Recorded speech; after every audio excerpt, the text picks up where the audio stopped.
महाराजांबद्दल काही माहिती सांगणार आहे. ते तुम्ही शांतचित्ताने ऐकावे ही माझी नम्र विनंती. शिवाजी महाराजांनी हे सारे पाहिलेले त्याला सुखी करण्यासाठी स्वराज्य स्थापनेचे पवित्र कार्य त्यांनी हाती घेतले.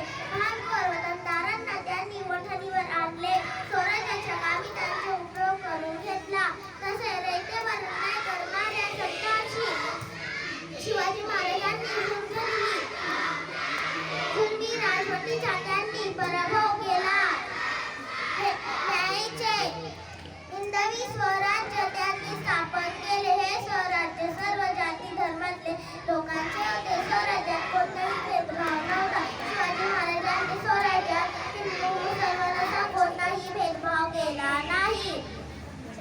सर्व धर्मातील साधू संतांचा त्यांनी सन्मान केला. अशी महाराजांची थोर कामगिरी पाहिली की आपल्याला प्रेरणा मिळते, स्फूर्ती मिळते. तर मी शिवाजी महाराजांना